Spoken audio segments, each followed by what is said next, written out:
এই হচ্ছে মরিচ। অনেকদিন পরে হচ্ছে ছাদে আসলাম। ছাদে এসে দেখি যে আমি যে নাগা মরিচটা লাগাইছিলাম তো সেটা প্রচুর পরিমাণে ধরছে, অলরেডি অনেকগুলো পেকেও গেছে। আজকে হচ্ছে আমি এই নাগা মরিচ সংগ্রহ করব। আজ থেকে মোটামুটি 3 মাস বা 4 মাস আগে আমি গাছটা লাগাইছিলাম। এখন দেখুন কি পরিমাণে ধরছে, প্রত্যেকটা ডালে অসংখ্য নাগামরিচ ধরছে, 3-4টা করে একসাথে হচ্ছে থোকায় থোকায় 3 থেকে 4টা করে ধরছে।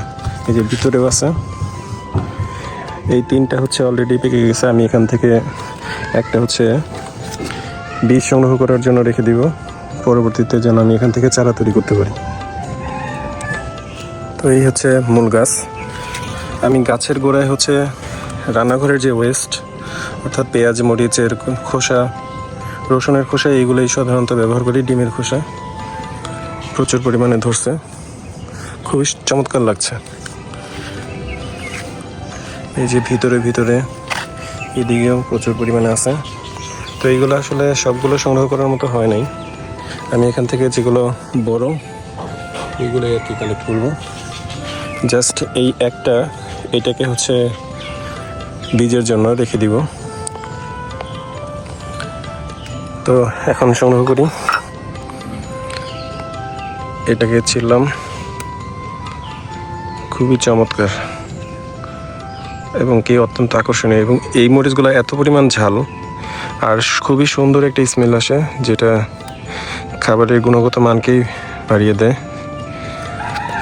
অলরেডি 2টা সংগ্রহ করছি, এই পাশে আরও কিছু আছে, 4টা। এই যে খুবই সুন্দর, দেখে আরও 2-1টা নেওয়া যায় কিনা ভেতর থেকে। এইটা নেওয়া যাবে, এটা বড় হয়েছে, এটা বড় হয়েছে।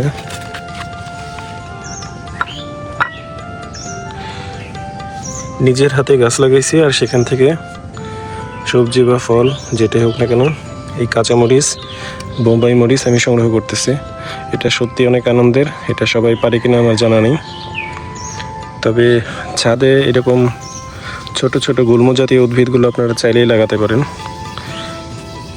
যেটা আপনার মনকে ভালো রাখবে। বিকেলবেলা ছাদে আসলে ভালো লাগবে, যখন প্রয়োজনে আপনি এগুলোকে সংগ্রহ করবেন। এবং কি এই মরিচ আসলে এত পরিমাণে লাগে না, কারণ অত্যন্ত ঝাল হয়।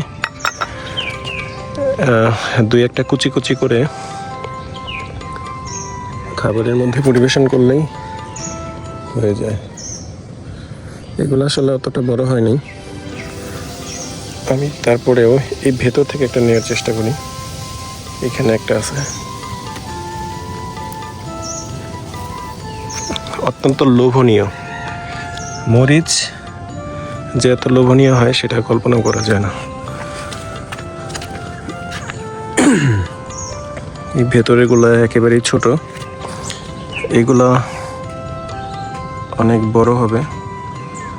তো আমি এটাকে রেখে দিলাম, দেখা যাক এটা থেকে ভালো বীজ উৎপাদন করতে পারি কিনা। তারপরে মোটামুটি 3টা 7টা, অর্থাৎ আমি এখান থেকে 7টা মরিচ সংগ্রহ করছি। এই হচ্ছে আমার নাগা মরিচের গাছটি। বাজার থেকে, নার্সারি থেকে আমি 80 টাকা দিয়ে এই চারাটি কিনেছিলাম। এখন এই মরিচগুলো এক একটা 5 টাকা, প্রয়োজন ভেদে সময়ের সাপেক্ষে অনেক সময় 10 টাকা পিসও বিক্রি করা হয় বাজারে। এই পর্যন্তই।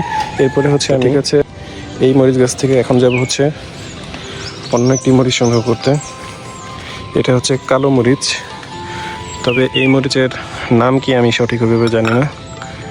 দেখতে দেখুন একদম উপর দিয়ে সুন্দর খাড়া হয়ে আছে। আমি বেশ কিছু মরিচ সংগ্রহ করব। মানে ছাদে আসলে এই গাছগুলো দেখলে মনটা একদম ভরে যায়। তবে এগুলোকে অনেকটাই যত্ন করা লাগছে। এই দেখুন ভিতরে কি দিছি আমি, পেঁয়াজের খোসা, ডিমের খোসা, যার কারণে গাছগুলো এত সেরা মানের হয়েছে। এখন মরিচ সংগ্রহ করার পালা। আমি এখান থেকে যেগুলো একেবারে বড় হয়েছে জাস্ট ওইগুলোই আমি সংগ্রহ করব। এগুলো আসলে শৌখিনতার বিষয়, ভালো লাগে। এই যে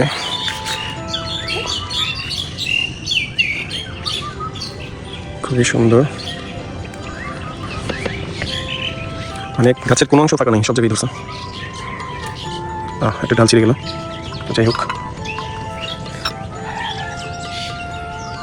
এই আর কি মরিচ, এইগুলো আরও বড় হবে। এগুলোর বিচি এখনও ছোটো ছোটো, অর্থাৎ পরিপক্ক হয়নি, তবে এগুলো বেশিরভাগই হচ্ছে খাওয়ার উপযুক্ত হয়ে গেছে।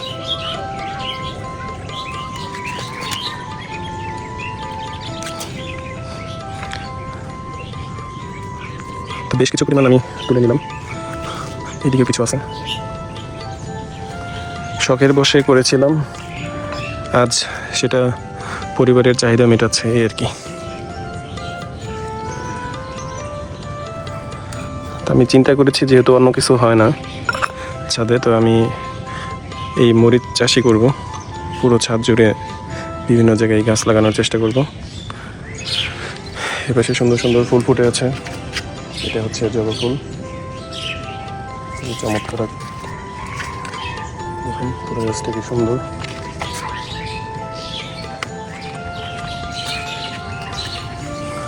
তো ধন্যবাদ সবাইকে, আবারও আমার ছাদ বাগানে আমন্ত্রণ জানিয়ে ভিডিওটি আজকের মতো শেষ করছি। আসসালামু আলাইকুম।